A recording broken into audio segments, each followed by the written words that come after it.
Hey there, welcome back to Flat Tire Farm. Today I'm going to show you how to make grapefruit curd and orange curd, and I'll show you how I can it. Now there's not an approved canning method for grapefruit curd or orange curd, but I'll show you how I do it.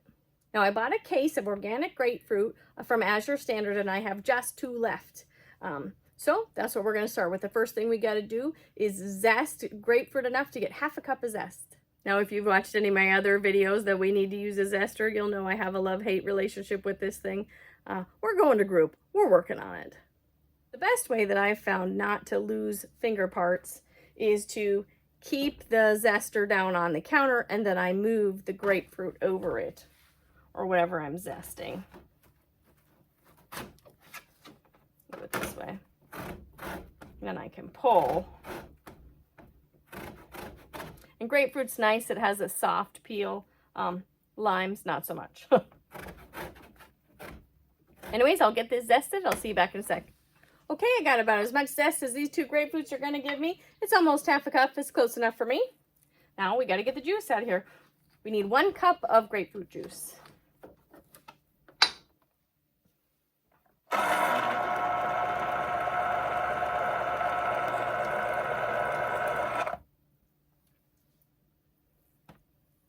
Now I like this citrus juicer a whole lot. I buy cases of citrus, lots of cases of citrus from Azure Standard. So this is how I process it. Even though we have an off-grid system, it can handle the power load of this little juicer. I'll leave a link in the description below for it if you want. It's just a little Cuisinart one. But it seems to work very well for me. You can really bear down on it and it doesn't bind up. I'm going to let that just finish draining all of the goodness and juice into my little measuring cup here. But in the meantime, I'm going to cut up this pith. Now, most people throw this away, but I save it because it has a lot of natural pectin in it. And so I cut it up and I throw it in a bag in my freezer. And then when I need to add a little extra pectin to something, I'll throw the pieces in. Or I have actually made things, preserves out of this pectin. I made a video series, Zero Waste Processing for Lemons. I'll link it at the end for you. But it shows you what do I do with the citrus pith, say that 5 times fast, without having to throw it away. Here's my little bag that I have in my freezer with, this is all my little lemon pith pieces from when I cut up some lemons. I'm just gonna throw this in here and I'll have it ready when I need to use it. If you have a double boiler, you should use that. I don't have one, so I just use this pot and this Pyrex bowl that just slips in the top of it. I'm going to put just enough water in the bottom of this pan so that the water goes right below the bowl. I don't even want the bowl to touch the water. It's just the steam that's going to make the curd.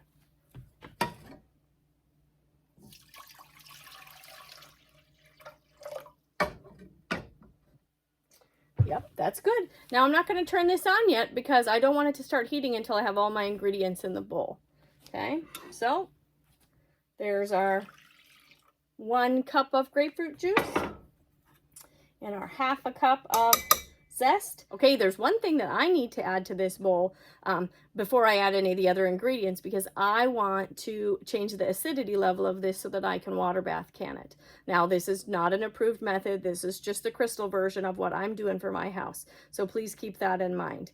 Canning lemon curd is an approved method because of the level of the acidity. Because the pH is so low, bacteria doesn't grow and you can water bath can, you know, eggs, and that's not something you can generally do. But because it has the amount of lemon juice it has in it, it's okay. And I'll leave the link for the National Center for Food Preservation below in the description so that you can go there and see the lemon curd. And also lime curd is exactly the same and is approved method if you just substitute the lime juice for the lemon juice because they have close to the same pH or acidity level.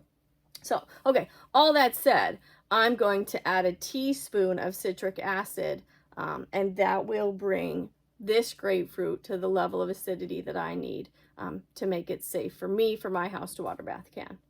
Now, if you're not me and you're not making this for my house, you don't add this citric acid, okay? Because you're not going to water bath can it. You're going to stick it in the fridge and it's going to be good for 5 or 6 days and you're going to eat it up in that time frame. All right. Okay, and we need 2½ cups of sugar. And then all we need now is eggs and butter, and we'll add the butter in just a little bit. Okay, so you're going to need 4 whole eggs and then 7 additional just yolks. Okay, now these are eggs from our chickens.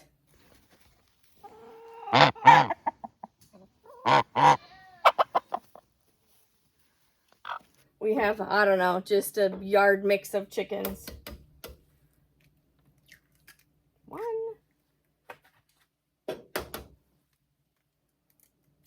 2. I'm not going to throw the shells away. I save them and clean them up and dry them out and grind them up and feed them back to my chickens so that I don't have to buy oyster shells or anything like that.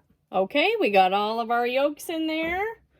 4 whole eggs and 7 yolks. And, well, 1 yolk went in there, so it'll just be a little extra yolk in there for Mr. Reeves' omelet when we make it. All right, now we're going to get this all whisked up. Get that sugar dissolved and all those yolks broken up.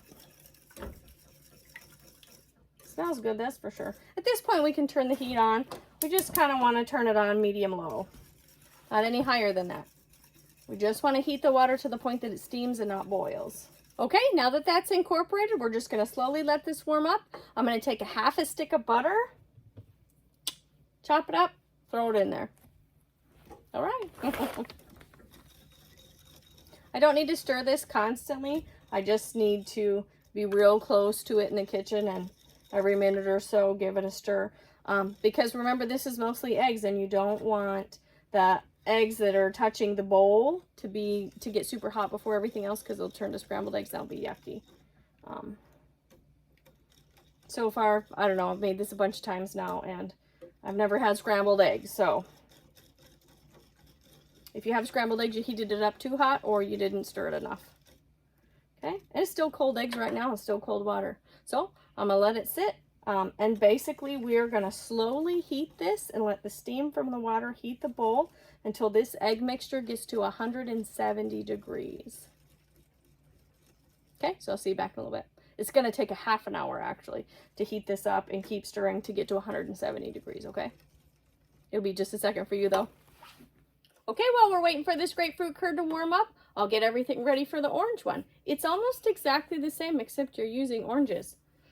But I'll go through it again just so that at least it will make sense to you because you'll have it twice. Okay, you zest an orange.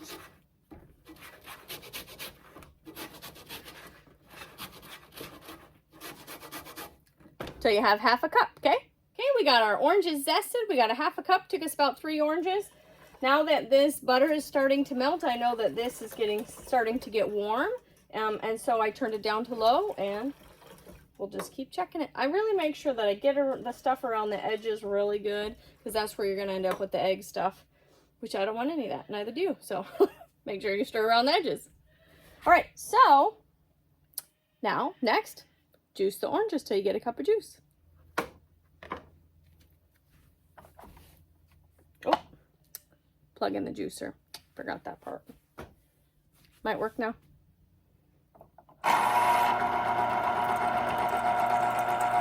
Okay, it only took us 2 oranges to get a cup of juice, so I'll juice up that last orange and stick it in the fridge. Mr. Reeve can have it with breakfast. Keep stirring that. If you're Crystal, cut up the pith, stick it in the freezer. If you're not Crystal, watch the playlist of Zero Waste Processing for Lemons and see what you can do with pith, and maybe you might find it useful. Okay, there's our zest. Here's our juice.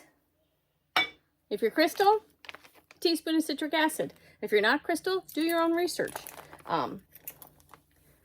If you decide to can it, great. If you decide not to can it, great. Just make sure you put it in the fridge when it's all done rather than putting it on the shelf like I'm gonna do.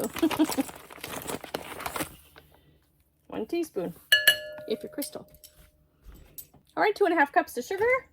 All right, get things picked up a little bit and then we'll get the eggs in there. Okay, 4 whole eggs. Oop, I need more fingers. Stay. 7 more yolks. 11 eggs total. Only 4 of them are going to have the whites though, right? I realize you might like to actually see what it looks like in here. Really just looks like runny eggs in a bowl. I don't do anything magic yet. When it gets to 170, it'll start to thicken and like this magic glossiness occurs. And then you'll know it's ready. Okay, I'm going to quick get this one stirred up while we're waiting.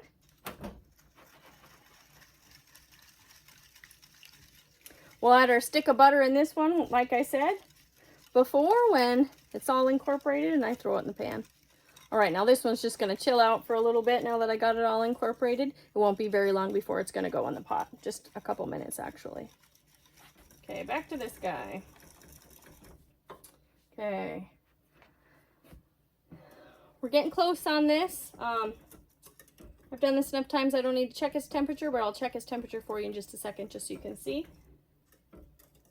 And I need to get the water bath canner ready.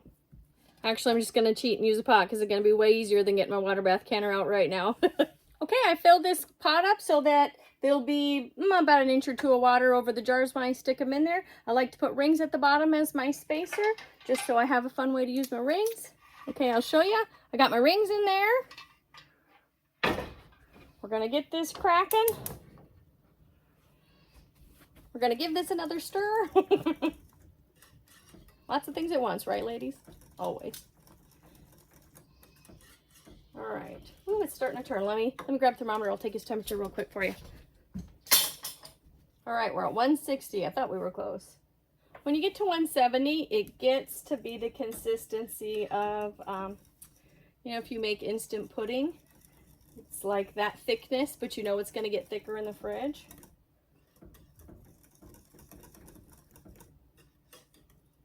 It's not quite the thickness of curd or pudding you might think of, but like pre-pudding, you know, like I said, before you put it in the fridge. All right, and I think I have 30 seconds enough to run and go grab the jars that I need. Okay, it's still 160 here in the middle, but the edges are starting to get thick. I don't know if you can see, they're kind of pulling away when I run my whisk around. So, man, just a few more minutes. You don't want to overcook it, and you surely don't want to undercook it. If you overcook it, it gets all hard like scrambled eggs, and if you undercook it, well, then it doesn't set up.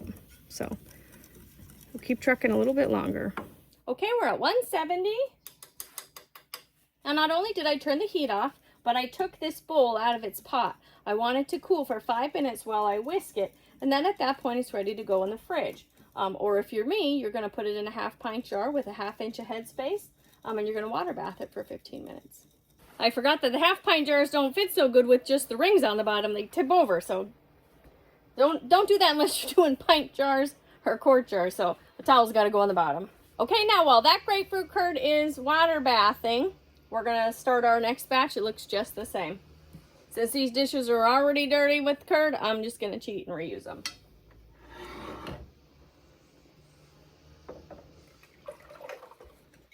All right, now we'll throw the butter in here and we'll heat it up just the same as we did before. A couple of tips I've learned about making curd. If it's not thick enough, or you're a little concerned it's not thick enough when you get to 170 degrees, sometimes I will cook it at that temperature and I just really watch it. Sometimes a couple minutes, but I just keep stirring it before I stop and take it off the heat and let it cool. If you overcook it, you'll be really unhappy though. So another hint I learned is, I did watch a video a while back about somebody who made curd, and they, instead of separating the eggs and the yolks, they just use 11 whole eggs, which works great if you're not going to can it. I found that when I do that and I water bath can it, it gets all separated and grainy. I don't know what it is about the extra whites, or maybe it's just the way I'm doing it, which is completely possible, but it comes out great when I don't leave the extra whites in there. So hopefully those tips are helpful for you, and we'll come back in just a second for you, and I'll show you how we did. Okay, I put a little bit of that grapefruit curd in the fridge rather than water bathing it, and I wanted to show you. It's a little runny, so I think I would have cooked it at 170 at that temperature, like I said, for a couple minutes. But it's like pudding. It's good. It's very good.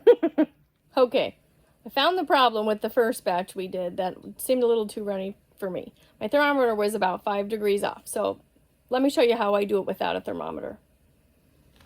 All right. So this is the orange curd. Sorry, I get you situated here so you can see what we're doing, perhaps. That'd be nice of me. Okay. So it's getting thick, but when I run the rubber spatula around the edge, there's that little buildup. Okay. So that tells me that, at least on the edges, it's really turning to curd. Okay? And rather than stopping, taking it off the heat, and whisking it for 5 minutes, most of the time I just throw it right in the jars. Okay? But if you want to do it for the truly true way, take it off the heat, take the bowl off the heat, and stir it with a whisk for 5 minutes till it gets thick. But I know that when this cools, it's going to get thick because I have that little ridge. Tells me that when it heats up in my water bath canner, it's going to turn to that yumminess because the outside of this bowl is the hottest part, right? So that's why the stuff in the middle is still a little bit runny, and the stuff on the outside edges cooks and turns into that beautiful goodness, which is really thick.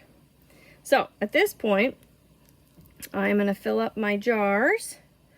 Like I said, 1/2 inch of headspace, and then I'm going to water bath it. I'll run you through water bathing real quick. So give me just a sec to get ready. Okay, we're going to take our jar funnel. We're going to fill it up till it's about a 1/2 inch from the top of the jar. That's called headspace.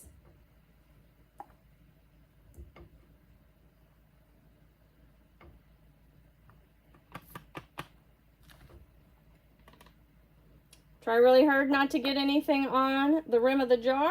If you do, you can get a wet paper towel and wipe it down, or a paper towel with vinegar on it. You're going to get your 2-part lid. You're going to get your lid. You're going to put the rubber side down right on the rim of that jar. You take your ring, you turn it till it, and you want to tighten it finger tight, which means just flip it till it catches. As soon as it catches, you'll do 1/8 of a turn or 1/8 of a circumference of the jar. Stick it in there. Now we're going to fill up the rest of these jars. We're going to make sure the water level in our pot is 1 inch or 2 above the lids.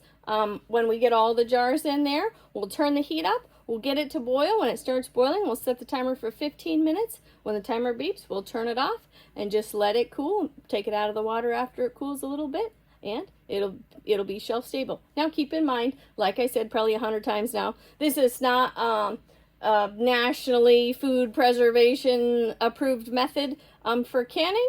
I haven't seen anywhere else where people have added citric acid to adjust the acidity level and drop down the pH so that it's safe to water bath can.